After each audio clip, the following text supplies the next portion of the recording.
ఒక్కసారి దేవుని నామమును కనపరచుకుందాం. హల్లెలూయా, హల్లెలూయా.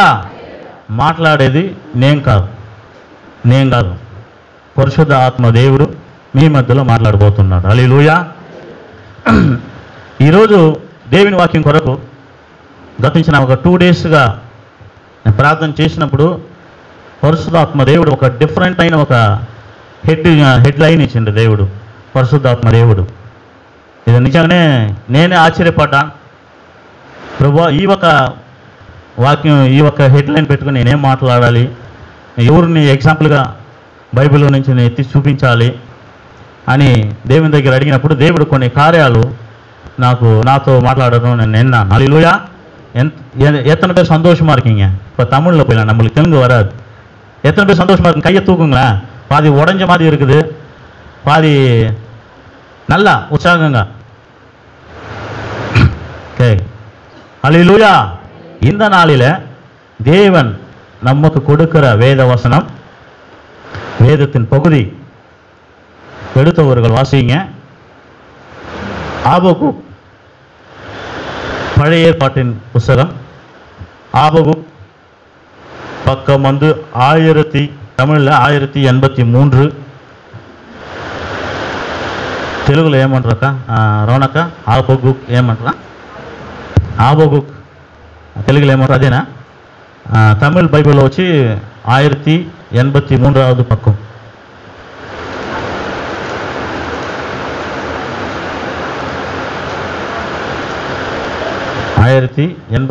பக்கம் அதேனா?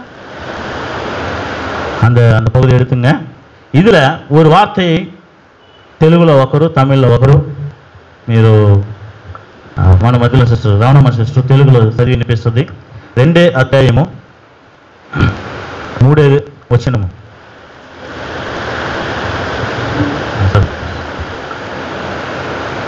ఆబగుక్ 2:3 కృపగా తీసిండ్రా? చదవండి ఎవరో నాకు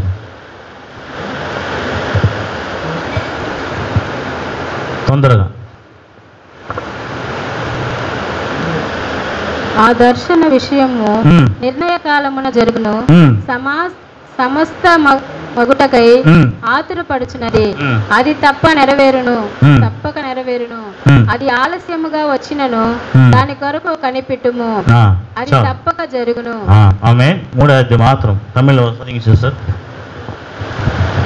குறித்த காலத்துக்கு தரிசனம் இன்னும் வைக்கப்பட்டிருக்கிறது, முடிவிலே அது விளங்கும். அது பொய் சொல்லாது, அது தாமதித்தாலும் அதற்கு காத்திரு, அது நிச்சயமாய் வரும், அது தாமதிப்பதில்லை. இன்றைக்கு நல்ல கவனிங்க. தேவன் நமக்கு கொடுக்கிற முதல் தலைப்பு தாமதித்தாலும் காத்திரு அப்படின்னு ஒரு தலைப்பு. తెలుగులో ఏమంటారు? ఆలస్యం అయినా అక్క ఏమంటారు? అక్క ఆలస్యం అయినా వేచి ఉండండి, కాసుకొని ఉండండి, ఏమంటారు దాన్ని? వేచి ఉండండి, అదేనా? தாமதித்தாலும் காத்திரு. இன்னைக்கு நம்முடைய வாழ்க்கையில் பல காரியங்களை நம்ம பார்க்குறோம். அல்லேலூயா, அல்லேலூயா. சரி, இந்த தேவனுடைய வார்த்தைக்கு போவதற்கு முன்பதாக இந்த ஆபகுக் எழுதியவர் யார், இது எத்தனாவது ஆண்டில் எழுதப்பட்டது என்கிற சில காரியங்களை நாம் இன்னைக்கு பார்க்க போகிறோம். இந்த ஆபகுக் என்கிற தீர்க்கதரிசன புஸ்தகத்தை எழுதியவர் ஆபகுக் என்கிற ஒரு தீர்க்கதரிசி, தேவனுடைய மனுஷன்.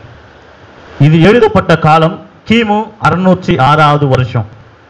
அதாவது வந்து கிமு 606வது வருஷம் எழுதப்பட்டது. இந்த ஆபகுக் புஸ்தகத்தை நீங்கள் பார்த்தீங்கன்னா இந்த எழுதியவருடைய குடும்பத்தை பற்றியோ இல்லை அவருடைய குடும்ப சூழ்நிலை பற்றியோ இந்த வேதாகமத்தில் எங்கேயும் எழுதப்படலை. மிக முக்கியமாக இந்த ஆபகுக் என்கிற பெயர் இந்த புஸ்தகத்தை தவிர, இந்த அதிகாரத்தை தவிர எந்த பைபிளிலும் சொல்லப்படலை. இதுதான் மிக முக்கியமான பாயிண்ட். அடுத்ததா, இது யாருக்காக எழுதப்பட்டது, எதற்காக எழுதப்பட்டது என்கிறத நாம கொஞ்சம் பார்க்கலாம். பாபிலோன் தேசத்திற்கு சிறைப்பட்டு போன யூதேய ஜனங்கள், யூதேயுடைய ஜனங்களுடைய ரட்சிப்புக்காக, யூதேய ஜனங்களின் மீட்புக்காக ஆண்டவராகிய தேவன் ஆபகுக் என்கிற மனிதன் மூலமாக பேசுகிற இந்த வார்த்தைகள். இந்த பாபிலோன் தேசத்தில் இந்த யூதேய ஜனங்கள் எத்தனை வருஷம் அடிமையாக இருந்தார்கள் தெரியுமா? யாருக்காவது தெரியுமா? எத்தனை வருஷம்? 70 வருஷம், 70 இயர்ஸ். 70 வருஷம் இந்த யூதேய ஜனங்கள் பாபிலோன் தேசத்துல சிறைப்பட்டு இருந்தார்கள். அப்படி சிறைப்பட்டு இருந்த ஜனங்களை ஆண்டவராகிய தேவன் மீட்கும்படியாக, ஆண்டவராகிய தேவன் அந்த இஸ்ரவேல் ஜனங்களை அந்த அடிமைத்தனத்திலிருந்து கொண்டு வரும்படியாக சொன்ன சில வார்த்தைகள் தான் இவை. இதை யார் மூலமாக சொல்லப்பட்டது என்று சொன்னால், ஆபகுக் என்கிற தேவதாசன், ஊழியக்காரர், தீர்க்கதரிசி, இவர் மூலமாக இந்த புத்தகமானது எழுதப்பட்டது யூதேய ஜனங்களுக்கு. ஏன் எழுதப்பட்டதுன்னா, இப்ப அந்த 3ஆம் வசனத்துல 2ஆம் அதிகாரம் 3ஆம் வசனத்தை நீங்க வாசிங்க ஒரு வாட்டி. குறித்த காலத்துக்கு தரிசனம் இன்னும் வைக்கப்பட்டிருக்கிறது, முடிவிலே அது விளங்கும், அது பொய் சொல்லாது, அது தாமதித்தாலும் அதற்கு காத்திரு, அது நிச்சயமாய் வரும், அது தாமதிப்பதில்லை. பாருங்க, குறித்த காலத்து இவர்கள் 70 வருஷம் போய் அடிமைத்தனமா அந்த பாபிலோன் தேசத்தில் இருக்கிறாங்க. அப்போ அந்த ஜனங்கள் தேவனை நோக்கி முறையிடுகிறார்கள். ஆண்டவரே, நாங்கள் சிறைப்பட்டு இருக்கிறோம், எங்களை விடுவிக்க யாரும் கிடையாது, எங்களுக்கு இந்த அடிமைத்தனத்தை கொண்டு போவதுக்கு யாரும் கிடையாது, நாங்களும் எங்கள் குடும்பமும் என் பிள்ளைகளும் என் மனைவிமார்கள் என் உறவினர்கள் என் சொந்தங்கள் எல்லாம் இந்த பாபிலோன் தேசத்துல 70 வருடமாய் நாங்கள் அடிமையா இருக்கிறோம் ஆண்டவரே, எங்களை விடுவிக்க யாரும் இல்லை அப்படி என்று இந்த ஜனங்கள் கேட்கும்போது ஆண்டவராகிய தேவன் அவர்களுக்கு சொன்ன ஒரு வார்த்தை, அவர் சொன்ன ஒரு வார்த்தை, உங்களுக்கு குறித்த காலத்தை, உங்களுக்கு சொன்ன வாக்குத்தத்தங்கள், உங்களுக்கு சொன்ன ஆசீர்வாதங்கள், உங்களுக்கு சொன்ன எல்லா விதமான நன்மையான காரியங்கள் நிறைவேறுகிற வரைக்கும் அது கொஞ்சம் லேட் ஆனாலும் பரவாயில்ல, நீங்க என்ன பண்ணுங்க, காத்திருக்க, நீங்க காத்திருங்க, நீங்க காத்திருங்க அப்படின்னு ஆண்டவராகிய தேவன் இந்த ஆபகுக் தீர்க்கதரிசி மூலமாக அந்த யூதேய ஜனங்களுக்கு உரைக்கப்பட்டது. இன்றைக்கு நம்முடைய வாழ்க்கையில கடந்த ஜனவரி மாதம் 1ஆம் தேதி நாம் வாக்குத்தத்தங்களை எடுத்திருப்போம். ஞானஸ்நானம் எடுக்கும்போது வாக்குத்தத்தத்தை ஆண்டவர் நமக்கு கொடுத்திருப்பாரு. இல்லை என்று சொன்னால் நம் வாழ்க்கையில எதையாவது வேண்டும் என்று சொல்லி ஆண்டவருடைய சமூகத்தில் நம்ம காத்திருப்போம். நம்முடைய சூழ்நிலை என்ன நினைக்கிறோம்னா, இன்றைக்கு இருக்கிற கிறிஸ்துவ தலைமை, கிறிஸ்துவ விசுவாசிகள், கிறிஸ்துவ பிள்ளைகள் நினைக்கிற காரியம் என்ன தெரியுமாங்க, இப்போ நான் ஜெபம் பண்ணா, இப்போ இந்த இடத்துல நான் ஜெபம் பண்ணா மத்தியானத்துக்குள்ள அந்த ఆశీర్వాదం எனக்கு வந்துடணும். ఇలా ఉదయాన్నే నేను ప్రార్థన చేయాలి, మధ్యాహ్నం లోపల నాకు 1 లక్ష రూపాయలు కావాలి అంటే ఉదయాన్నే నేను ప్రార్థన చేశాను, మధ్యాహ్నం లోపల నాకు ఇచ్చే కావాలి దేవుడి దగ్గర. நம்ம என்ன பண்ணுறோம், காத்திருக்க மாட்டேன்றோம், தேவ சமூகத்தில் காத்திருக்கிறத மறந்துடுறோம், தேவன் கொடுக்கிற அந்த வாக்கு தத்துவத்தை மறந்து போகிறோம், தேவன் கொடுக்கிற அந்த ஆசீர்வாதத்தை நாம் மறந்து போகிறோம், தேவன் கொடுக்கிற நன்மைகளை நாம் மறந்து போகிறோம், தேவன் நம்ம வாழ்க்கையில செய்ய போகிற அற்புதங்களை நாம் மறந்து போகிறோம். அதெல்லாம் மறந்துட்டு நாம பொறுமையா இருக்க தெரியல நமக்கு.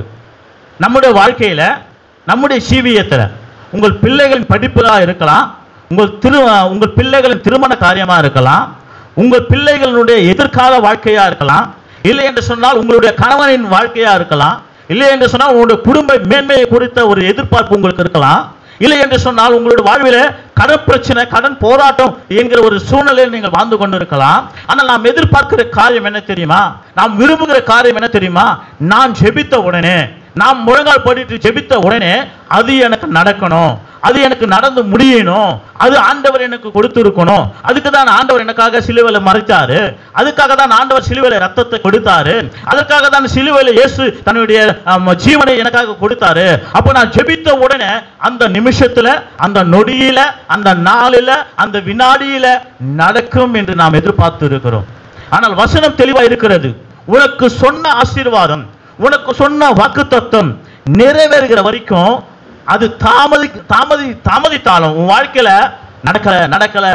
நடக்கலன்னு நீ நினைச்சாலும் ஒரு நாள் வருகிறது, ஒரு நாள் வரும்.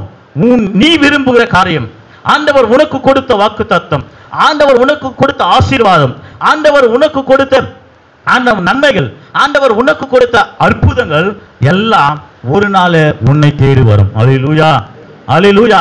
இன்னைக்கு கிறிஸ்துவா இருக்கிற நாம என்ன பண்றோம்னா, தேவ சமூகத்தில் காத்து இருக்கிறது. எத்தனை பேர் நம்ம ஜெபம் பண்ணோம், எத்தனை பேர் உட்கார்ந்து இருக்கிற நாம எத்தனை பேர் நினைக்கிறோம், ஒரு கடன் பிரச்சனை வந்துச்சுன்னா போதும், ஏன் ஆண்டவர் எனக்கு இந்த பிரச்சனை, ஏன் ஆண்டவரே இதுக்கு இந்த இந்த போராட்டம்? நான் உண்மையில்லைன்னு இருக்கிறேனே, நான் ஜெபம் பண்றேனே, நான் ஆலயத்துக்கு தசம பாகத்தை கொடுக்கிறேனே, ஆலயத்துக்கு நேரா சமயத்துக்கு நான் நேரா வர்றேனே, தேவ சமூகத்தை நான் காத்திருக்கிறேனே, நான் ஆராதிக்கிறேனே, கையை உயர்த்தி நான் ஆண்டவரை துதிக்கிறேனே, ஆனா என் வாழ்க்கையில நான் நினைக்கிற காரியம் நடக்க மாட்டேது என்று ஒருவேளை உன் இருதயத்தில் நீ நினைத்து கொண்டு இருக்கலாம். இன்னொன்று என்ன தெரியுமா நினைக்கிறோம்? பக்கத்து வீட்டுக்காரன் நடக்குது, அவன் நல்லா இருக்கிறானே, அவன் சந்தோஷமா இருக்கிறானே, அவன் மகிழ்ச்சியா இருக்கிறானே, அவன் ஆனந்தமா இருக்கிறானே, அவனுடைய பிள்ளைகள் மகிழ்ச்சியா இருக்கிறார்களே, அவர்கள் ஓஹோ குடும்பம் குடும்பமாய் மகிழ்ச்சியாய் அவர்கள் சந்தோஷமா இருக்கிறாங்களே, என் குடும்பம் இல்லையே. அப்ப எனக்கு சொன்ன, எனக்காக மரித்து ஜீவனை கொடுத்த ஆண்டவர் எனக்கு கொடுத்த வாக்குத்தத்தம் என்ன ஆயிடுச்சு? ஆண்டவர் எனக்கு கொடுக்கிற அந்த வசனம் என் வாழ்க்கையில நிறைவேறலையே அப்படின்னு ஒருவேளை நீ நினைத்திருக்கலாம். ஆனால் ஆண்டவர் தெளிவா சொல்றாரு, நான் உனக்கு சொன்ன காரியம் உன் வாழ்க்கையில அது தாமதித்தாலும், அதை லேட்டா இருந்தாலும் அது நிச்சயமாய் அது உன் வாழ்க்கையில நடக்கும். அல்லேலூயா. அந்த வசனம் எனக்கு ரொம்ப பிடிச்சிருக்குது. அந்த வசனத்தை மீண்டும் ஒரு வாசிங்க.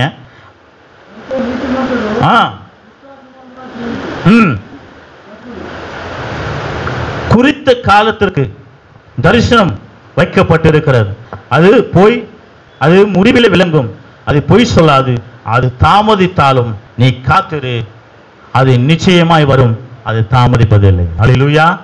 வேதத்தில் ஒரு வசனம் தெளிவா சொல்லிருக்கிறது, மனுஷனால் கூடாதது, மனுஷனால் கூடாதது, எல்லாம் சொல்லுங்க, மனுஷனால் கூடாதது தேவனால் கூடும். இந்த வார்த்தை எவ்வளவு சந்தோஷமா இருக்குது. ஆனா சில வேளையில நம்ம கஷ்டப்படும் போது, அந்த அந்த காரியம் நமக்கு வராத போது நம்ம என்னத்தமா சொல்றோம்? ஆண்டவரையே கேள்வி கேட்கிறவங்கள மாறுறோம். దేవుణ్ణి మన క్వశ్చన్ అడుగుతాం, ఎందుకు ప్రభువా నన్ను పుట్టించావు, ఎందుకు ప్రభువా నాకు ఈ జీవితం, ఎందుకు ప్రభువా ఈ లోకంలో నన్ను పుట్టించినావు, ఈ లోకంలో నేను చూస్తున్న ప్రతి ఒక్కరు బాగున్నారే, ఈ లోకంలో నేను చూస్తున్న నా అన్నదమ్ములందరూ బాగున్నారే, కానీ నా కుటుంబం ఎందుకు ప్రభువా ఇలాగ ఉంది, ఎందుకు ప్రభువా, ఎందుకు ప్రభువా, ఎందుకు ప్రభువా, నీకు కళ్ళు ఉన్నాయా ప్రభువా, నీకు చెవు ఉందా ప్రభువా, నీకు ముక్కులు ఉందా ప్రభువా, మనం ఎంతగా దేవుని అడుగుతున్నాం, நம்ம எவ்வளவு ஆண்டவரை கேட்கிறோம்ல. ஆனால் ஆண்டவர் சொல்றாரு, உனக்கு கொடுத்த வாக்குத்தத்தம் அது நிறைவேறும், நீ காத்திரு, அது தாமதித்தாலும் உன் வாழ்க்கையில நிச்சயமாய் நிறைவேறும் ஆண்டவர் சொல்றார்.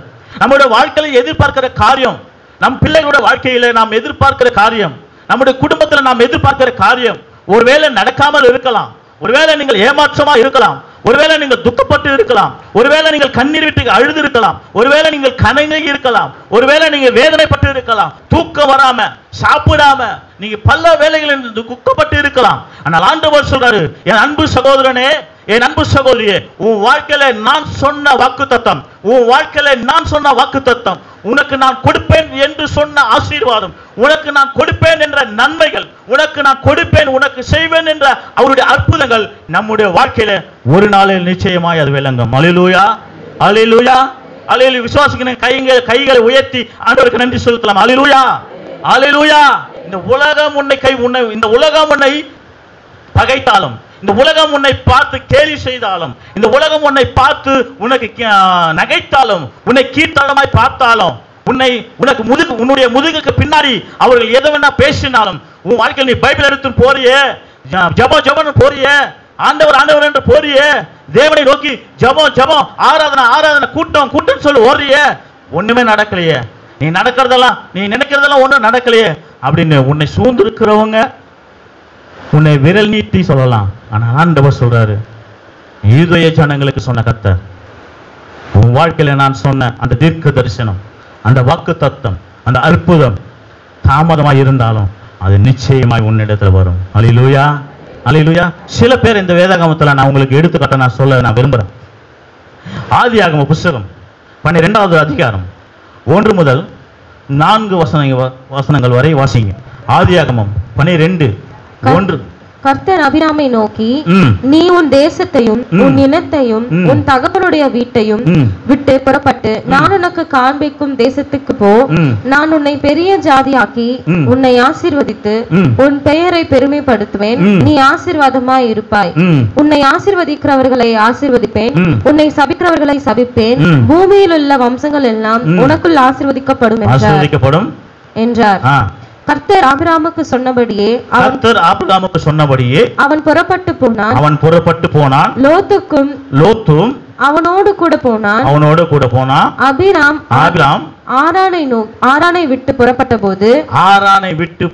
பொழுது 75 வயதுள்ளவனாய் இருந்தான். போதுங்க, கவனிங்க. ஆபிரகாம் ஒரு விக்கிரகங்களை வணங்குகிற ஒரு குடும்பத்தை சார்ந்தவன். அவனுடைய தகப்பனார், அவனுடைய தாய், இவங்க எல்லாருமே விக்கிரகங்களை, அதாவது அந்நிய தெய்வங்களை வணங்குகிற ஒரு கூட்டம். இந்த அந்நிய தெய்வங்களை வணங்குகிற இந்த கூட்டத்திலிருந்து ஆண்டவர் ஒரு மனுஷனை அழைக்கிறார். 12ஆம் வசனம் முதல் அதிகாரத்தில் அது சொல்லப்பட்டு இருக்கிறது. நீ உன் தகப்பனுடைய வீட்டையும் உன் இனத்தையும் புறப்பட்டு நான் உனக்கு காண்பிக்கும் தேசத்துக்கு போ. ஆண்டவர் சொல்றார், ஆபிரகாமே, நான் உன்னை பேர் சொல்லி அழைத்திருக்கிறேன். நீ உன்னுடைய வீட்டையும் உன் தகப்பனையும் உன்னை சேர்ந்திருக்கிற உன் சொந்த பந்தங்கள் யாவரையும் விட்டு நீ புறப்பட்டு நான் சொல்லுகிற தேசத்துக்கு நீ வா. நான் உன்னை என்ன செய்வேன்னா, அந்த வசனம் தெளிவாக சொல்லியிருக்கிற, ரொம்ப அழகா இருக்குது. உன்னை சபிக்கிறவர்களை உன்னை ஆசீர்வதிகளை ஆசீர்ப்பேன், உன்னை சபிக்கிறவனை சபிப்பேன், பூமியில் உள்ள வம்சங்கள் எல்லாம் உனக்கு ஆசீர்வதிக்கப்படும். 2வது வசனம், நான் உன்னை பெரிய ஜாதியாக்கி உன்னை ஆசீர்வதித்து உன் பேரை பெருமைப்படுத்துவேன், நீ ஆசீர்வாதமாக இருப்பான். கொஞ்சம் இந்த வாக்கு தத்துவம் நிச்சயமா ஜனவரி 1ஆம் தேதி அநேகர் வந்திருக்கும்ல. எத்தனை பேருக்கு வந்திருக்கும் தெரியல. ఎవరికైనా వచ్చింది ఈ వాగ్దానాలు? ఎవరికైనా వచ్చిందా? ఇంకెవరికైనా పైన కింద வேற யாருக்காவது இந்த வசனம் வந்திருக்கா? நான் உன் பேரை பெருமைப்படுத்துவேன், உன்னை ஆசீர்வதிப்பேன் அப்படின்னு வந்திருக்கா யாருக்காவது? சரி, அக்கா ஒருத்தவங்களுக்கு வந்திருக்கு. சரி, இப்போ ஆபிரகாமை தேவன் அழைக்கும் பொழுது அவனுடைய வயசு எவ்வளவு தெரியுமா? 4வது வசனத்துல 75 வயது. எத்தனை வருஷம்? 75, 75 இயர்ஸ் அவனுடைய வயசு. அப்பதான் ஆண்டவர் கூப்பிடுறார், ஆபிரகாமே வா, நான் உன்னை ஆசீர்வதிப்பேன், உன் பேரை பெருமைப்படுத்துவேன், உன்னை பெரிய ஜாதி ஆக்குவேன், உன்னை அப்படி செய்வேன், உன்னை இப்படி செய்வேன். நம்மளும் அப்படிதான் நினைப்போம். அவரும் அதை நினைச்சுதான் போனான். என்ன நினைச்சான்? ஆண்டவர் என்னை ஆசீர்வதிப்பார், என்னை அப்படி படுத்துவார், என்னை இப்படி கொண்டு போவார், ஏன்னா எல்லா ஜாதிகளும் பெரிய ஜாதி ஆக்குவார், இப்படி செய்வார், அப்படி செய்வார். நான் போன உடனே செய்வார். ஆபிரகாம் நம்பி போனான். அவருக்கு எப்போ நடந்தது பிரதர்? எத்தனாவது வயசுல? 75 வயசுல ஆண்டவர் கூப்பிடுறார். கவனிங்க, 75வது வயதில் ஆண்டவர் ஆபிரகாமை அழைத்து, நான் இப்படி செய்வேன், நான் உன்னை ஆசீர்வதிப்பேன், உன்னை சபிக்கிறவங்களை சபிப்பேன், பூமியில் உள்ள வம்சங்களுக்குள்ள உன்னுடைய வம்சத்தை நான் ஆசீர்வதிப்பேன், உன் பேரை பெருமைப்படுத்துவேன், உன்னை பெரிய ஜாதியாக்குவேன், உன்னை நான் அப்படி செய்வேன், உன்னை பணக்காரனாக்குறேன், சீமானாக்குறேன், ஆடுகளை கொடுக்குறேன், மாடுகளை கொடுக்குறேன், ஒட்டகங்களை கொடுக்குறேன், அதை செய்கிறேன், இதை செய்கிறேன்னு சொல்லி ஆபிரகாமை ஆண்டவர் அழைக்கும் பொழுது ஆபிரகாமின் வயது 75. ஆனால் இந்த ஆசீர்வாதம் எல்லாம் ஆபிரகாமின் வாழ்க்கையிலே, ஆபிரகாமுடைய ஜீவியத்தில் நரப்பெறுவதற்கு எத்தனை வருஷம் ஆச்சுன்னு தெரியுமா? 100 வருஷம். அதாவது 25 வருஷம். 25 வருஷம் 75வது வயசுல ஆண்டவர் கூப்பிடுறார். ஆனா இவனை எப்ப ஆசீர்வதிக்கிறார் தெரியுமா? 100 வயசுல அது ஆசீர்வதிக்கிறார். கிட்டத்தட்ட 25 வருஷம். யோசிச்சு பாருங்க, இந்த 25 வருஷம் ஆபிரகாம் எவ்வளவு போராட்டங்களை சந்திருப்பான், ஆபிரகாம் எவ்வளவு துக்கங்களை அனுபவித்திருப்பான், ஆபிரகாம் எவ்வளவு வேதனைகளை அனுபவித்திருப்பான், ஆபிரகாம் எத்தனை பேர் அவனை தூஷித்திருப்பாங்க. கடவுள் கூப்பிட்டாருன்னு போனியேடா, கடவுள் ஆண்டவர் சொன்னான்னு ஒன்னையேடா, உன் வாழ்க்கையில இன்னும் வரலையே, உன் வாழ்க்கையில இன்னும் ஆசீர்வாதம் வரலையே, உன்னை அப்படியே ஆக்குவேன், இப்படி மாத்துவேன், உன் பேரை பெருமைப்படுத்தும், குடும்பத்தை உயர்த்துவேன், இப்படி வாக்குத்தத்தம் கொடுத்தார் ஆண்டவர், நீ ஆண்டவரை நம்பி போனே ஆபிரகாமே, என்னாச்சுப்பா? எத்தனை பேர் கேட்டு இருப்பாங்க, எத்தனை பேர் துக்கப்படுத்தி இருப்பாங்க, துக்கப்படுத்தினாலும் பரவாயில்ல, கேலி எவ்வளவு கேலி பண்ணியிருப்பாங்க. ஆனா 100வது வயசுல அவன் ஆண்டவர் சொன்ன அத்தனை ஆசீர்வாதம் அவன் வாழ்க்கையில நடந்தது. என்னை கேட்டுக்கொண்டிருக்க அன்பு சகோதரனே, கிட்டத்தட்ட 25 வருடங்கள் ஆபிரகாமின் வாழ்க்கையில தேவன் சொன்ன அந்த ஆசீர்வாதங்கள் தாமதித்தாலும் ஒரு நாள் அவனுக்கு வந்தது. அல்லேலூயா, அல்லேலூயா. 25 வருஷம் அவன் காத்திருந்தான். அதான் ஆண்டவர் சொல்றாரு, நீ காத்திரு, தாமதித்தாலும் நீ காத்திரு, உனக்கு சொன்ன ஆசீர்வாதம் உன் வாழ்க்கையில நிறைவேறுகிற வரைக்கும் நீ காத்திரு, உன் வாழ்க்கையில ஆண்டவர் சொன்ன அற்புதம் நிறைவேறுகிற வரைக்கும் காத்திரு, தேவனோடு கூட உறவாடு, தேவனை நேசி, அவருடைய கிருபைகளை நேசி. உன் வாழ்க்கையில நீ எத்தனை நாள் நீ துக்கப்பட்டு இருப்ப, எத்தனை பேர் உன்னை அவமானப்படுத்தியிருப்பேன். ஒரு விக்கிர ஆராதனை செய்கிற அந்த ஆபிரகாமை தேவன் கொண்டு வந்து நான் உன்னை இப்படி செய்வேன் அப்படி செய்வேன்னு சொல்லி அவனை இப்படியா 25 வருஷம் காக்க வச்சாருங்க. ஒரு கிறிஸ்தவன் கிடையாது ஆபிரகாம். ஆபிரகாம் ஒரு கிறிஸ்தவன் அல்ல, ஒரு அந்நிய தெய்வங்களை வணங்குகிற ஒரு மனுஷன், விக்கிரகங்களை வணங்குகிற மனிதன், விக்கிரகங்களை ஆராதிக்கிற ஒரு மனுஷன், விக்கிரகங்களை தொழுது கொள்ளுகிற ஒரு மனுஷன். அப்பேற்பட்ட ஆபிரகாமை ஆண்டவர் அழைத்து, ஆபிரகாமை உன்னை நான் ஆசீர்வதிப்பேன், ஆபிரகாமை உன் பேரை நான் பெருமைப்படுத்துவேன், ஆபிரகாமே பூமியில் உள்ள எல்லா வம்சங்களிலும் உன் வம்சம் ஆசீர்வாதமாக இருக்கும் என்று சொன்ன தெய்வம். கிட்டத்தட்ட அந்த ஆசீர்வாதம் நிறைவேற அவன் எத்தனை வருடங்கள் காத்திருந்தா தெரியுமா? 25 வருடங்கள். இன்னைக்கு நாம் என்ன நினைக்கிறோம் தெரியுமா? ஜெபம் பண்ண உடனே யார் எனக்கு ஆசீர்வாதம் வரணும், ஜெபம் பண்ண உடனே தேவன் எனக்கு கிருபைகளை செய்யணும், ஜெபம் பண்ண உடனே ஆண்டவர் என்னை தொடரணும், ஜெபம் பண்ண உடனே தேவனுடைய ஆசீர்வாதங்கள் நன்மைகள் என்ன தேடுவணும் என்று நம்ம சுயநலமா நாம் வாழ்ந்து கொண்டு இருக்கிறோம். சுயநலமான ஒரு ஜீவியம், கிறிஸ்துவ ஜீவியம் சுயநலம். இந்த ஆபிரகாம் 75 வயதுல அவனுக்கு கொடுக்கப்பட்ட ஆசீர்வாதம், 75 வயதுல அவனுக்கு கொடுக்கப்பட்ட வாக்குத்தத்தம் 100வது வயதுல நிறைவேறியது. 100வது வயசுல நிறைவேறியது. என்னை கேட்டுக்கொண்டிருக்கிற அன்பு சகோதரனே, என்னை கேட்டுக்கொண்டிருக்கிற அன்பு சகோதரியே, உன் வாழ்க்கையில தேவன் கொடுக்கிற வாக்குத்தத்தம் நிறைவேறலையா? உன் வாழ்க்கையில தேவன் சொன்ன அற்புதம் நடக்கலையா? உன் வாழ்க்கையில தேவன் சொன்ன வாக்குத்தத்தம் நிறைவேறலையா? உன்னை பார்த்து உன்னுடைய சொத்துக்கள் உன்னை தேவனை நம்பி போனாயே, உன் வாழ்க்கையில இதுதானே நடக்குது என்று சொல்லி உன்னை கேள்வி கிண்டல் செய்கிறார்களா? ஆபிரகாமை போல நீ காத்திரு, ஆபிரகாமை போல நீ காத்திரு. உன் வாழ்க்கையில கர்த்தர் நிச்சயமாய் உனக்கு சொன்ன வாக்குத்தத்தம் நிறைவேறுகிற வரைக்கும் உன்னை கைவிட மாட்டார். அல்லேலூயா, அல்லேலூயா. உன் வாழ்க்கையில நீ சொன்ன ఆయన చెప్పిన ఆ వాగ్దాన్ని నెరవేర్చేట వరకు నేను వదిలిపెట్టి పోడాయన. ఒకవేళ మనుషులు నిన్ను వదిలిపెట్టి పోవచ్చేమో, మనుషులు నిన్ను దుఃఖపరచేమో,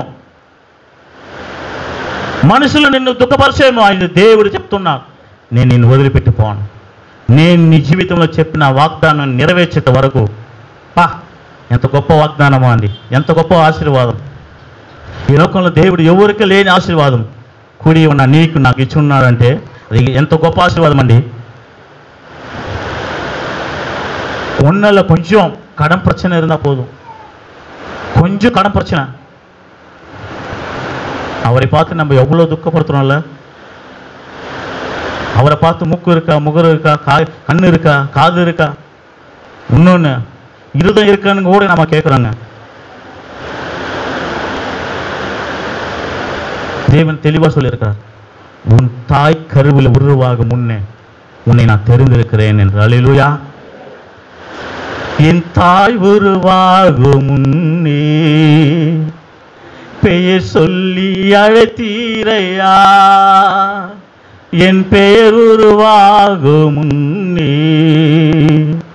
பெயர் சொல்லி அழைத்தீரையா, என் தாய் உருவாகும் முன்னே என் கருவை கண்டீரையா, என் பெயர் உருவாகும் முன்னே பெயர் சொல்லி அழைத்தீரையா. எப்படிப்பா உமக்கு நன்றி சொல்லுவேன், சொல்ல வார்த்தையே இல்லை, நீங்க போதும் என் வாழ்க்கை முழுவதும் வேறு ஆசையே இல்லை. எப்படிப்பா உமக்கு நன்றி சொல்லுவேன், சொல்ல வார்த்தையே இல்லப்பா, நீங்க போதும் என் வாழ்க்கை முழுவதும் வேறு ஆசையே இல்லை. என் தாய் உருவாகும் என் கருவை கண்ணீரையா, கடி என் பெயர் உருவாகும் பெயர் சொல்லி அழைத்தீரையா.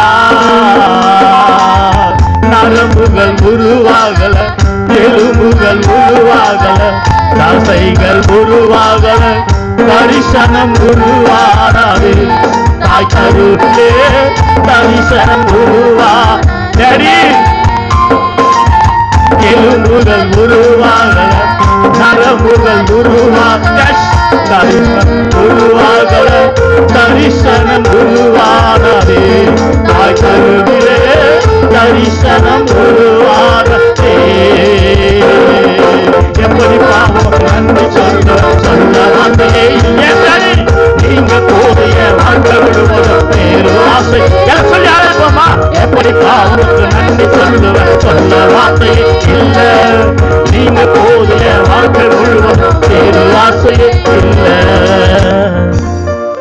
தாய் உருவாகும் முன்னே உன்னை பேர் சொல்லி அழைத்தவர். இந்த எலும்புகள் உருவாகல, நரம்புகள் உருவாகல, தசைகள் உருவாகல. ஆண்டவர் சொல்றார், என் கருவை கண்ட தெய்வம். தாவீது சொல்ற, ஆண்டவரே எனக்கு நன்மை செய்கிற தெய்வம். உன் வாழ்க்கையில எதுவும் நடக்கலையா? உன் வாழ்க்கையில பிரச்சனையா? உன் வாழ்க்கையில போராட்டமா? உன் வாழ்க்கையில ஆசீர்வாதம் இல்லையா? உன் வாழ்க்கையில கவலையா? எப்போது பார்த்தோம் கண்ணீர் விடுகிறாயா? எப்போது பார்த்தோம் அழுந்து கொண்டு இருக்கிறாயா?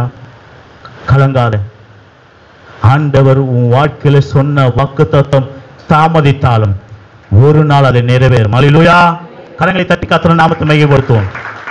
எத்தனை பேர் சொல்ல முடியுங்க என் வாழ்க்கையில் ஆண்டவர் நிறைவேற்றுவா, என் வாழ்க்கையில நிறைவேற்றுவான்னு சொல்லுங்க. கரைகளை உயர்த்தி சொல்லுவோமா? என் வாழ்க்கையில் ஆண்டவர் செய்வாரு, என் வாழ்க்கையில் ஆண்டவர் செய்வாரு, நிச்சயமா செய்வாரு. 75 வயசுல ஆபிரகாமை அழைத்து 100வது வயசுல ஆபிரகாமை ஆசீர்வதித்த என் ஆண்டவர் இன்றைக்கு கூடி வந்து இருக்கிற என் அன்பு சகோதரனே, என் அன்பு சகோதரியே, என் அன்பு தாயாரே, தகப்பனாரே, நிச்சயமா உன் வாழ்க்கையில கர்த்தர் மேன்மையை செய்வார். ஆமென். அல்லேலூயா. இரண்டாவதாக ஒரு மனுஷன் நான் பார்க்கிறேன். எடுத்தவங்க வாசிங்க. ஆதியாகம புத்தகம் 37வது அதிகாரம் 6, 7, 8, 9 வசனங்கள்.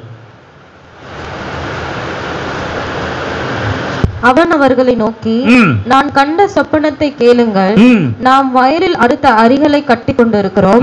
அப்பொழுது என்னுடைய அரிக்கட்டு நிமிர்ந்திருக்கிறது, உங்கள் அரிக்கட்டுகள் என் அரிக்கட்டை சுற்றி வணங்கி நின்றது என்றான்.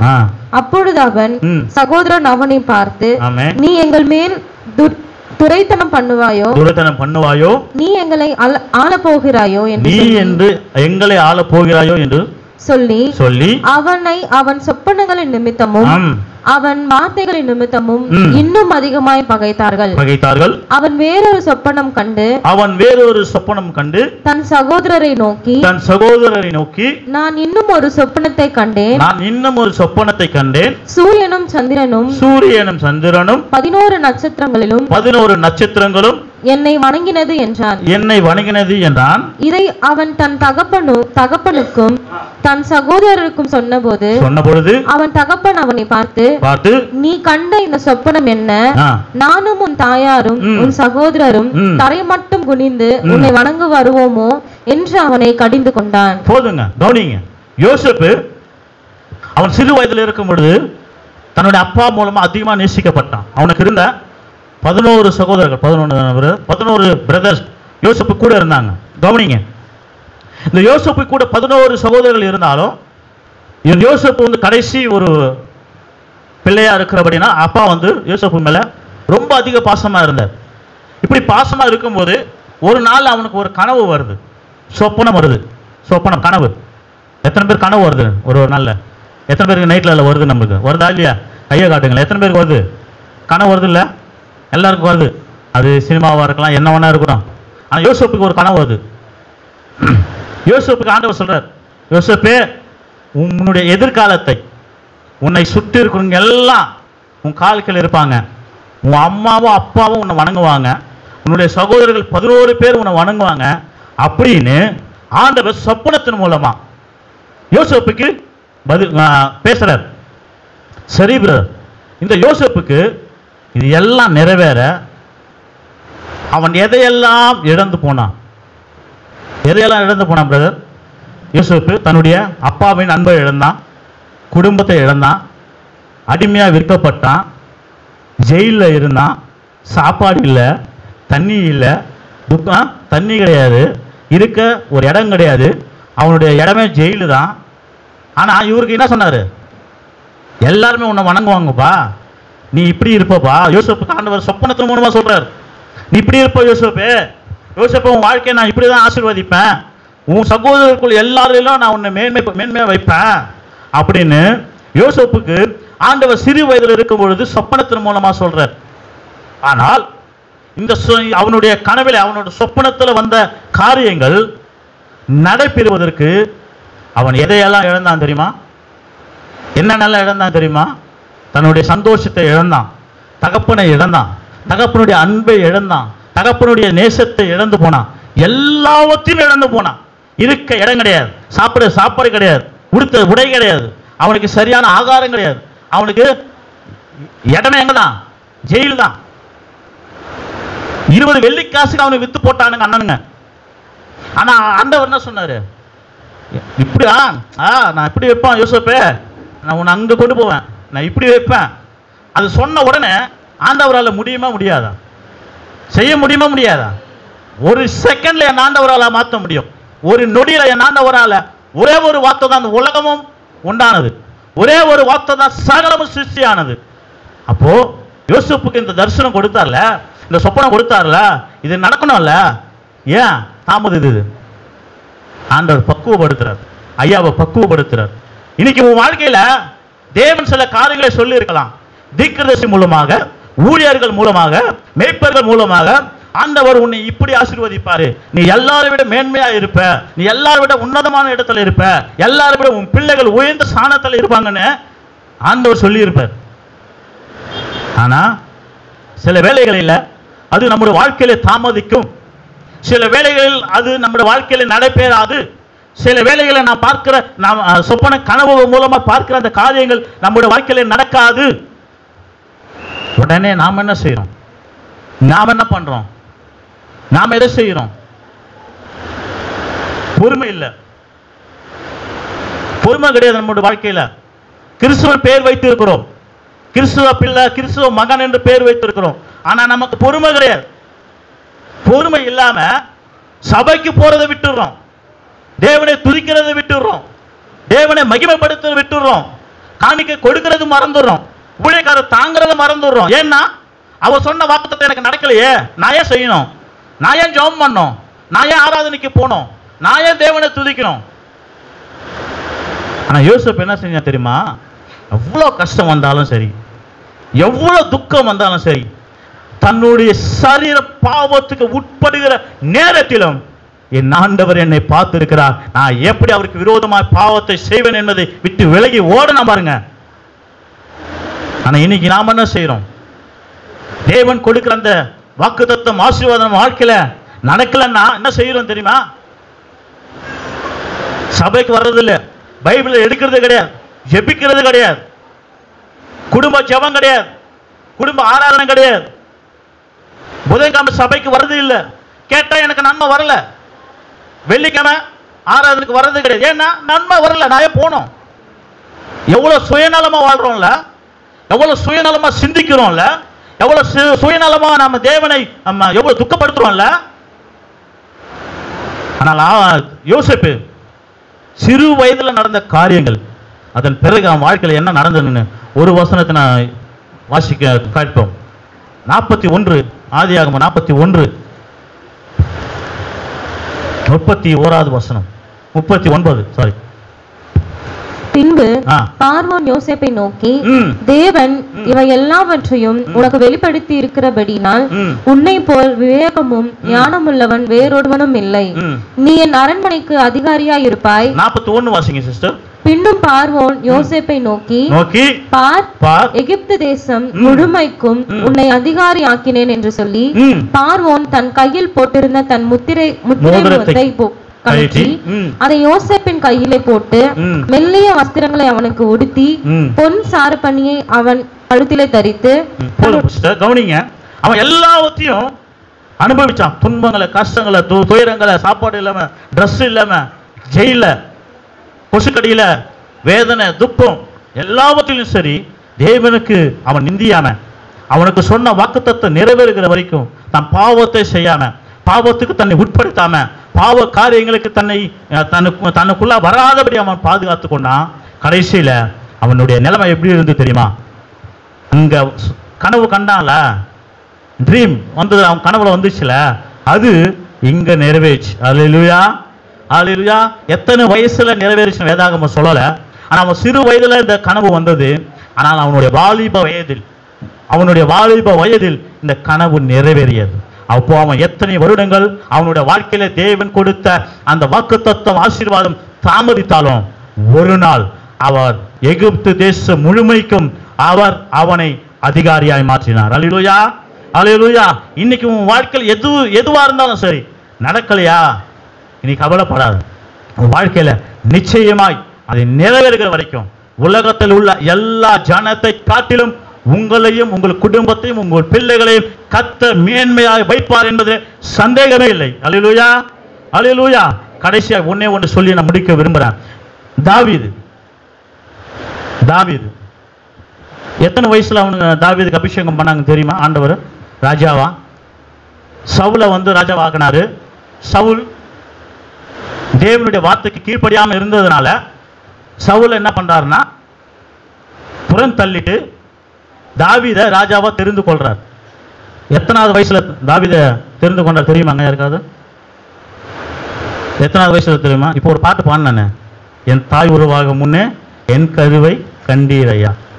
தாய் கருவுல உருவாகும் போதே தாவீதை ஆண்டவர் ராஜாவா தெரிந்து கொண்டார். அது அந்த மத்தேயு சுவிசேஷம் 1ஆம் அதிகாரம் நினைக்கிறேன். அது எடுத்தவங்க வாசிங்க. எத்தனாவது வசனம்னா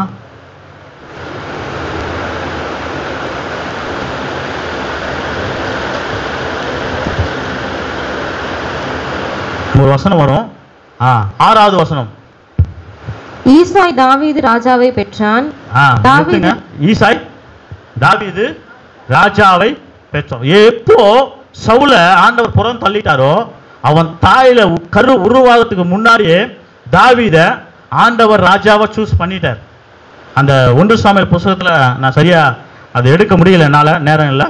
அந்த புத்தகத்தை நீங்க வாசிச்சு பார்த்தீங்கன்னா தாவீது ராஜாவை உருவாகத்துக்கு முன்னாடியே அவன் கருவுல அவங்களுடைய அம்மாவுடைய கருவுல தாவீதை ஆண்டவர் ராஜாவா தெரிந்து கொண்டார். சரி, இதை நிறைவேறுகிறதுக்கு எத்தனை வருஷம் ஆச்சு தெரியுமா? எத்தனை வருஷம் ஆச்சு பிரதர்? 38 வருஷம். எப்போ வாக்குத்தத்தம் கொடுத்தார் உன்னை ராஜாவா மாத்திரன்னு? அம்மாவுடைய வயிற்றுல கரு உருவாகுதுல அப்போ கொடுத்தாரு தாவீதுக்கு வாக்குத்தத்தம். எத்தனாவது வயசுல அவன் இஸ்ரவேல் ராஜாவா மாறினான் தெரியுமா? 38 ஆண்டுகள். இன்னைக்கு நீயே நானும் என்ன செய்யறோம்? நீயே நானும் எதிர்பார்த்து காத்து கொண்டு இருக்கிறோம். ஒரு வாக்குத்தத்தம் வந்துச்சுன்னா அது நடக்கணும், உடனே ஸ்பாட்ல நடக்கணும் இல்ல? அதுதான் நம்ம எதிர்பார்க்கிறோம். ஆனா இவங்கெல்லாம் பார்த்தீங்கன்னா 38 வருஷம் 25 வருஷம். இந்த யோசேப்புக்கு எத்தனை வருடங்கள் தெரியல எனக்கு. இவங்களாம் காத்து இருந்தாங்க. ஆனா அவங்களோட வாழ்க்கையில தேவன் சொன்ன காரியங்கள் தாமதித்தாலும் அது ஒரு நாள் நடந்தது. அது ஒரு நாள் நடந்தது. இன்னைக்கு உன் வாழ்க்கையில ஒரு காரியத்தை ஆண்டவர் உனக்கு கொடுத்திருக்கிறார் என்றால், உன் வாழ்க்கையில ஆண்டவர் ஒரு வார்த்தையை உனக்கு கொடுத்திருக்கிறார் என்றால், தேவன் ஒரு வாக்குத்தத்த வசனத்தை உனக்கும் உன்னுடைய பிள்ளைகளுக்கும் உன்னுடைய குடும்பத்திற்கும் உன் கணவனுக்கும் மனைவிக்கும் ஆண்டவர் கொடுத்திருக்கிறார் என்றால் அந்த வாக்குத்தத்தம் தாமதிக்குமே தவிர அது நிறைவேறாமல் இருக்காது. அல்லேலூயா, அல்லேலூயா. நிச்சயமாய் நிறைவேறும். அது எவ்வளவு நாளாலும் சரி. ஆனால் நாம காத்திருக்கிறது மிக அவசியம். நாம தேவனை முறுமுறுக்காமல், தேவனை எதிர்கேள்வி கேட்காம, இயேசுவை பார்த்து முகம் இருக்கா, கண்ணு இருக்கா, காது இருக்கா, வாய் இருக்கா, இதெல்லாம் நம்ம கேட்காம காத்திருப்பது என்பது மிக அவசியம். ஒரு கிறிஸ்தவனுடைய வாழ்க்கையில வெற்றி பெற வேண்டும் என்றால், ஒரு கிறிஸ்தவ குடும்பம் வெற்றி பெற வேண்டும் என்றால், ஒரு கிறிஸ்தவ சகோதரி வெற்றி பெற வேண்டும் என்றால், ஒரு கிறிஸ்தவ வாலிப பெண் பிள்ளை வெற்றி பெற வேண்டும் என்றால் அவங்களுடைய வாழ்க்கையிலே காத்திருக்கிறது என்பது மிக அவசியம். நீங்கள் காத்திருக்கும் பொழுது தேவன் உங்கள் வாழ்க்கையில சொன்ன வாக்குத்தத்தங்கள் ஒரு நாள் அல்லது ஒரு நாள் நிச்சயம் அது நிறைவேறுமே தவிர அது தாமதிப்பதில்லை. அல்லேலூயா. அது ஒரு நாள் உன்னை விட்டு போவாது, ஒரு நாள் உன்னை கைவிடாது. இயேசு உனக்கு கொடுத்த வாக்குத்தத்தம், இயேசு உன் வாழ்க்கையில சொன்ன வாக்குத்தத்தம் ஒரு நாளும் ஒரு பொழுதும் உன்னை விட்டு விலகவே விலகாது. அல்லேலூயா, அல்லேலூயா. ஆகவே இவங்க 3 பேரோட வாழ்க்கையில நீங்கள் எடுத்து வாசித்து பாருங்கள். இந்த 3 பேருடைய ஜீவியத்தை நீங்கள் கொஞ்சம் அலசி ஆராயுங்கள். இந்த 3 பேருடைய ஜீவியத்தை நீங்கள் கொஞ்சம் வேதாகமத்தை எடுத்து வாசித்து பாருங்கள். அவர்கள் படாத பாடுகள் கிடையாது, அவர்கள் படாத துக்கங்கள் கிடையாது, அவர்கள் படாத வேதனைகள் கிடையாது, அவர்கள் படாத அவமானங்கள் கிடையாது. எங்க போனாலும் துரத்தப்படுகிறார். தாவீது எங்க போனாலும் சவுல் மூலமா துரத்தப்படுகிறார். ஒரு பக்கம் சவுல் துரத்துகிறான், ஒரு பக்கம் சத்துருக்கள் துரத்துகிறார்கள், ஒரு பக்கம் சவுலுடைய சேனை துரத்துகிறது, ஒரு பக்கம் சத்துருவின் சேனை துரத்துகிறது. ஒரு பக்கம் வேதனைகள், ஒரு பக்கம் துன்பங்கள், ஒரு பக்கம் வேதனை, துக்கம், அவமானம், நிந்தைகள், மறுபக்கம் வேதனை, துக்கங்கள். எப்பக்கத்திலும் தாவீதுக்கு துக்கம் வந்தது. ஆனால் அவனுடைய தாய் கருவிலை தெரிந்து கொண்ட தெய்வம் இஸ்ரவேலின் ராஜாவாய் அவனை மாற்றினார். அல்லேலூயா. இஸ்ரவேலின் ராஜாவாய் உயர்ந்த ஸ்தானத்திலே ஆண்டவர் தாவீதை வைத்தார். இன்னைக்கு உன் வாழ்க்கையில பிரச்சனையா? உன் வாழ்க்கையில போராட்டமா? உன் வாழ்க்கையில கவலையா? உன் வாழ்க்கையில நிந்தனையா? உன் வாழ்க்கையில அவமானமா? உன் வாழ்க்கையில ஆசீர்வாதம் இல்லையா? கடன் பிரச்சனையா? கவலைகளா? கண்ணீரா? துக்கமா? வேதனையா? பயப்படாதே. நீ காத்திரு, நீ காத்திரு, நீ காத்திரு, நீ காத்திரு. ஒரு நாள் உன் வாழ்க்கையில தேவன் சொன்ன வாக்குத்தத்தம் நிறைவேறும். அல்லேலூயா, அல்லேலூயா. கடைசியா ஒரே ஒரு வசனம், சங்கீதம் 84:10. 84ஆம் சங்கீதம் 10வது வசனம். சீக்கிரம் எடுங்க, நான் முடிச்சிடறேன். 1000 நாளை பார்க்கிலும் 1000 நாளை பார்க்கிலும் உமது பிரகாரங்களில் செல்லும் ஒரே நாள் நல்லது. ஆகாமிய கூடாரங்களில் வாசமாய் இருக்கிறதை பார்க்கிலும் என் தேவனுடைய ஆலயத்தின் வாசற்படியில் காத்திருப்பதையே தெரிந்து கொள்வேன். Praise the lord. அல்லேலூயா. தாவீது சொல்றான், 1000 நாளை பார்க்கலாம், உமக்காய் காத்திருக்கிறது உத்தமம். இனி உங்க வாழ்க்கையில நீங்க கடைபிடிங்க, உங்க வாழ்க்கையில நீங்க கடைபிடிங்க. கர்த்தருக்கு காத்திருக்கிறவர்கள், ஏசாயா புத்தகம் நினைக்கிறேன், கர்த்தருக்கு காத்திருக்கிறவர்கள் புது பலன் அடைந்து கழுகைகளை போல சட்டைகளை அடைத்து எங்க போவாங்க? உயர எழும்புவார்கள். சட்டைகளை அடைத்து உயர எழும்புவார்கள். ஏசாயா புத்தகத்தை நினைக்கிறேன் 61 நினைக்கிறேன், ஞாபகம் இல்லை. கர்த்தருக்கு காத்திருக்கிறவர்கள் கழுகைகளை போல புது பலன் அடைந்து அவர்கள் உயர எழும்புவார்கள். நீங்கள் கர்த்தருக்கு காத்திருப்பீர்கள் என்று சொன்னார். கழுகு எங்க பறக்கும் தெரியுமா? எங்க பறக்கும் கழுகு? மிக உயரமான இடம், மலை இருக்கிற ஒரு இடம், உயர்ந்த ஸ்தானத்துல தான் அந்த கழுகு பறக்கும். அதுக்கு பறக்கணும்னா அதுக்கு பலன் வேணும், அதுக்கு ஒரு பலன் வேணும். அந்த பலனை தான் ஆண்டவர் சொல்றாரு, நீ எனக்காய் காத்திருக்கும் பொழுது, என் வசனத்துக்காய் நீ காத்திருக்கும் பொழுது, என் சமூகத்தில் நீ காத்திருக்கும் பொழுது, என் ஆலயத்தில் நீ காத்திருக்கும் பொழுது, என்னை நீ துதிக்கும் பொழுது, என்னை ஆராதிக்கும் பொழுது, என் நாமத்தை நீ கனப்படுத்தும் பொழுது, என் நாமத்தை நீ உயர்த்தும் பொழுது, எல்லாரை விட நீ என்னை அதிகமாக நேசிக்கும் பொழுது, எல்லாரை விட நீ என் மேல் அன்பு கூறும் பொழுது, நீ எனக்காய் காத்திருக்கும் பொழுது, கழுகையை போல பலன் அடைந்து சட்டைகளை அடைத்து நீ உயரே எழும்புவாய், நீ உயரே எழும்புவாய், நீ உயரே எழும்புவாய், நீ உயரே எழும்புவாய், நீ உயரே எழும்புவாய். நீ கீழே விழுவதில்லை, நீ விழுந்து போவதில்லை, நீ தாழ்ந்து போவதில்லை, நீ குறைந்து போவதில்லை. உனக்கு எல்லாமே மேன்மையா இருக்கும், உனக்கு எல்லாமே ஆண்டவர் மேன்மையான இடத்துல வைப்பார். அல்லேலூயா, அல்லேலூயா. விசுவாசிக்கிற அல்லேலூயா சொல்ல. அல்லேலூயா. நான் நம்புகிற தெய்வம் என்னை உயர்த்துவார், நான் ஆராதிக்கிற தெய்வம் என்னை உயர்த்துவார், நான் தொழுது கொள்கிற தெய்வம் என்னை உயர்த்துவார், நான் வணங்குகிற தெய்வம் என்னை உயர்த்துவார். நான் அவருக்கு காத்திருக்கும் பொழுது, அவரோட சமூகத்தில் உட்கார்ந்திருக்கும் பொழுது, அவருடைய வசனத்தினை தியானிக்கும் பொழுது, நான் ஜெபிக்கிற பொழுது, நான் தேவனை துதிக்கும் பொழுது, தேவனுடைய நாமத்தை மகிமைப்படுத்தும் பொழுது, என்னை அவர் என் வாழ்க்கையில சொன்ன வாக்குத்தத்தம், என் ஜீவியத்தில் சொன்ன வாக்குத்தத்தம், என் குடும்பத்துக்கு சொன்ன வாக்குத்தத்தம், என் கணவனுக்கு சொன்ன வாக்குத்தத்தம், என் மனைவிக்கு சொன்ன வாக்கு, என் பிள்ளைகளுக்கு சொன்ன வாக்குத்தத்தம் ஒரு நாளும் அது தாமதிக்காது, அது நிறைவேறும் என்று சொல்லுகிறவர்கள் கரங்களை தட்டி கர்த்தருடைய நாமத்தை மகிமைப்படுத்தலாம். Thank you Jesus. அது வாழ்க்கையில நிறைவேறும். நீங்க கவலைப்படாதீங்க, நீங்க துக்கப்படாதீங்க, நீங்க வேதனைப்படாதீங்க. இயேசு உங்க வாழ்க்கையில சொன்ன வாக்குத்தத்தம் அது கொஞ்சம் லேட் ஆனாலும் பரவாயில்ல, நீங்க காத்துருங்க, நீங்க காத்துருங்க, நீங்க காத்துருங்க. கர்த்தர் உனக்கு நன்மையை செய்வார். அல்லேலூயா. கர்த்தர் உன் குடும்பத்தை ஆசீர்வதிப்பார். அல்லேலூயா. கர்த்தர் உன் பிள்ளைகளை ஆசீர்வதிப்பார். அல்லேலூயா. கர்த்தர் உன் கணவனை ஆசீர்வதிப்பார். அல்லேலூயா. கர்த்தர் உன் மனைவியை ஆசீர்வதிப்பார். அல்லேலூயா. கர்த்தர் இந்த வசனங்களை ஆசீர்வதிப்பாராக. நாம் எழுந்து நின்று